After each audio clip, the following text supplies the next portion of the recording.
Je dois trouver une excuse pour partir discrètement de cette fête. Au revoir. Ça aurait vraiment dû avoir une suite, et ça a failli arriver. Pas n'importe quelle suite non plus. Non, le deuxième film Lego Batman était censé servir de film d'animation Justice League. Pas encore excité? Et si on vous disait qu'il était censé être inspiré par Boogie Nights? Oui, ce Boogie Nights-là. Je pense que le paradis t'a envoyé ici, Dirk Diggler. Espèce d'idiot, Dirk Diggler. Viens, Dirk Diggler. Restez avec nous, ça va s'améliorer. Dans la première aventure solo de Batman dans l'univers Lego, les membres de la Justice League jouaient des rôles secondaires, mais elle aurait été au premier plan dans la suite envisagée. Ça se serait appelé Lego Super Friends, et aurait en fait repris des idées de plusieurs films classés R. C'était amusant pour toute la famille. Vous faites la 57e fête annuelle de la Justice League sans moi. Non. Non, on peut tous s'accorder à dire que ça a l'air génial. Pourtant, le projet est aussi mort que les parents de Batman. Alors, que s'est-il passé? À quoi aurait ressemblé exactement le film Super Friends? Et qui doit-on menacer avec un batarang pour que ce film sorte au cinéma? Nous devons réparer une injustice. Et parfois, pour réparer une injustice, il faut parfois bien faire le mal. Gandhi a dit ça. Pour bien comprendre la gravité de ce que nous avons perdu, nous devrions d'abord faire le point sur ce que nous avons. Car, un instant, l'empire des films Lego paraissait aussi indomptable que toute grande franchise cinématographique. Et tout a commencé avec la grande aventure Lego en 2014. Le canapé a 2 étages. Ainsi, tous pouvaient regarder la télé ensemble et être amis. Cette idée est vraiment la pire. Quand Batman en version Lego est apparu à l'écran comme le petit ami grognon de Wild Wild Style, il est vite devenu une icône. Détendez-vous, tout le monde, je suis là. Interprété par le toujours sombre Will Arnett, cette version grincheuse et sarcastique du personnage semblait à la fois nouvelle et familière. En mariant la série télévisée kitsch de 1966 avec Adam West et le film sombre mais toujours comique de 1989 de Tim Burton, et en filtrant le tout à travers le prisme des films ultra sérieux sur Batman sortis après The Dark Knight en 2008, cette version du Chevalier Noir a pu tout avoir. Essaye. Le film Lego est sorti en salle en février 2014, et dès octobre de la même année, il a été annoncé qu'un spin-off Lego Batman avait officiellement reçu le feu vert. En réalité, les fans de Batman n'étaient pas très enthousiastes au départ. Batman est sur le terrain depuis très longtemps. Une suite étant déjà confirmée avant la sortie du premier film, avions-nous vraiment besoin d'un spin-off sur un personnage? Petite question. Quel est ton problème avec Batman? Et aussi, c'est quoi ton souci, mec? Il s'avère que oui. Réalisé par le co-réalisateur et superviseur de l'animation du premier film Lego, Chris McKay, le film Lego Batman a surpris un public méfiant en se révélant plutôt incroyable. Il était tout aussi créatif et drôle que le film original, et c'était un magnifique hommage à l'art de l'animation en 3 dimensions.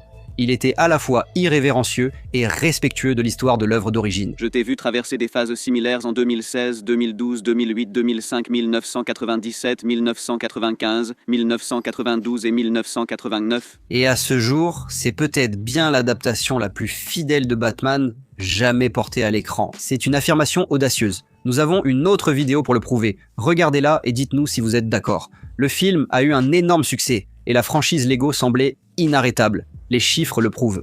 Le film Lego Batman a rapporté 312 millions de dollars pour un budget de 80 millions de dollars et le monde entier réclamait plus de ce Batman en plastique. McKay s'est mis au travail sur une suite, ou peut-être plus précisément sur un spin-off qui reprend son nom directement d'un dessin animé du samedi matin de Hanna-Barbera de 1973, qui lui-même adaptait les bandes dessinées Justice League of America de DC. Voici Lego Super Friends. Batman, tu veux prendre une photo vite fait? Bien sûr, où veux-tu que je me mette? Là, c'est parfait. Voici l'appareil photo. D'accord, rapprochez-vous tous. Ouais. Tout le monde dit Superman.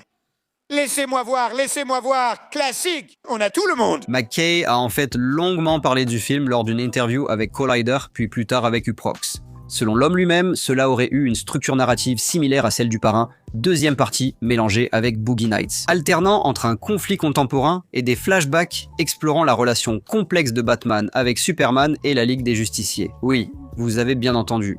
Un film pour enfants mettant en scène des versions Lego des super-héros DC se serait inspiré de 2 classiques classés R.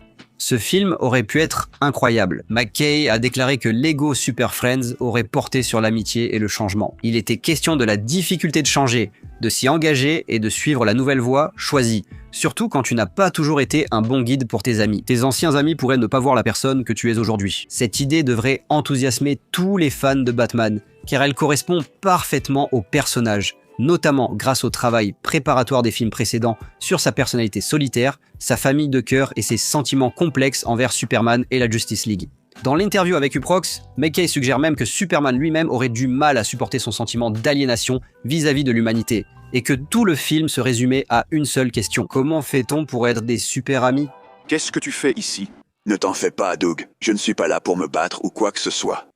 Non, je t'écraserai. D'accord. Une autre chose sur laquelle nous ne pouvons que spéculer, c'est qui d'autre aurait pu apparaître dans le film. Tous les films Lego cherchent à inclure un maximum de visages connus et de références méta provenant de toutes les autant de franchises que leurs mains en forme de C, marque déposée, peuvent légalement attraper. D'après McKay, Lego Super Friends n'aurait pas été différent des films précédents à cet égard. Dans une interview avec Collider, il a déclaré « Un grand crossover était prévu dans le film, chose possible uniquement dans un film Lego. Vous pouvez sûrement deviner de quoi il s'agissait, ce qui n'arrivera sans doute jamais dans un film en prise de vue réelle. Le premier film Lego Batman incluait déjà Sauron, Voldemort et d'autres méchants de Warner Bros. En rôle secondaire, il est donc impossible de savoir à quoi aurait ressemblé le crossover évoqué par McKay. Mais s'il pense que cela ne pourrait arriver que dans un film Lego, on peut rêver que Lego Super Friends aurait pu proposer un crossover bouleversant l'univers avec les Avengers de Marvel. Quel est le mot de passe? Iron Man Grant. Nous ne le saurons probablement jamais avec certitude, puisque le film Lego Super Friends a été brusquement annulé vers 2020. Pourquoi? Universal a signé un accord de 5 ans avec Lego pour les droits exclusifs de production des futurs films Lego. Cependant, tous les films réalisés avant cet accord et les personnages qui y figurent restent la propriété de Warner Bros. McKay ne peut pas juste proposer sa suite de Batman à un autre studio. Et d'ici que Warner Bros puisse racheter les droits, rien ne dit qu'ils en auront encore envie. Alors qu'ils étaient extrêmement populaires dans les années 2010, les films Lego ont depuis perdu de leur importance culturelle. Ça ne peut pas être pire que ça. Bonjour voisin. Non. C'est Green Lantern. Mon Dieu, on est colocataires. C'est fou, non?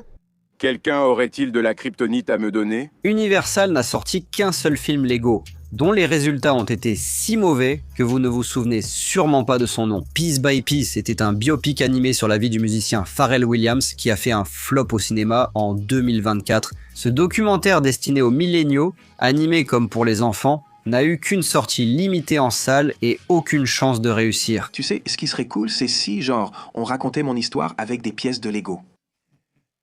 Sérieusement? Oui, d'accord. On continue?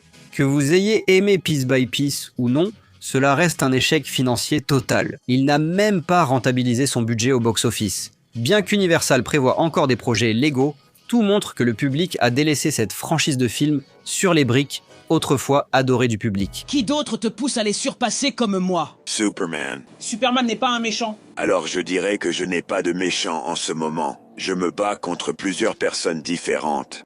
Quoi? Même avant que Universal n'achète les droits, certains fans étaient déjà lassés des ficelles des films Lego. La grande aventure Lego 2, n'ayant été à la hauteur ni sur le plan critique, ni sur le plan financier. Cela fait maintenant plus de 10 ans que le premier film nous a tous bouleversés. Et avec des films d'animation plus intéressants et expérimentaux qui sortent chaque année, l'idée Lego paraît un peu désuète en comparaison. Donc, avec tout cela en tête, Lego Super Friends ne verra probablement jamais le jour. Et c'est bien dommage. La probabilité d'échec total de la mission est de 110%. Les probabilités ne sont pas très bonnes. Nous savons tous à quel point ces studios hollywoodiens aiment ressortir de vieilles licences et construire sur leur base. Et s'il y a bien une chose pour laquelle Lego est doué, c'est la construction. Du moment qu'ils ne construisent qu'en noir. Je ne travaille qu'en noir, et parfois en gris très foncé. Mais ce n'est que notre avis. Maintenant, nous voulons avoir le vôtre. Pensez-vous qu'on verra un jour un film Lego Super Friends? Est-ce que vous le regarderiez? Ou bien la proposition de McKay n'a-t-elle pas réussi à éveiller votre intérêt? Dites-le nous dans les commentaires, aimez la vidéo et abonnez-vous à Nerdstalgic pour plus de contenu similaire.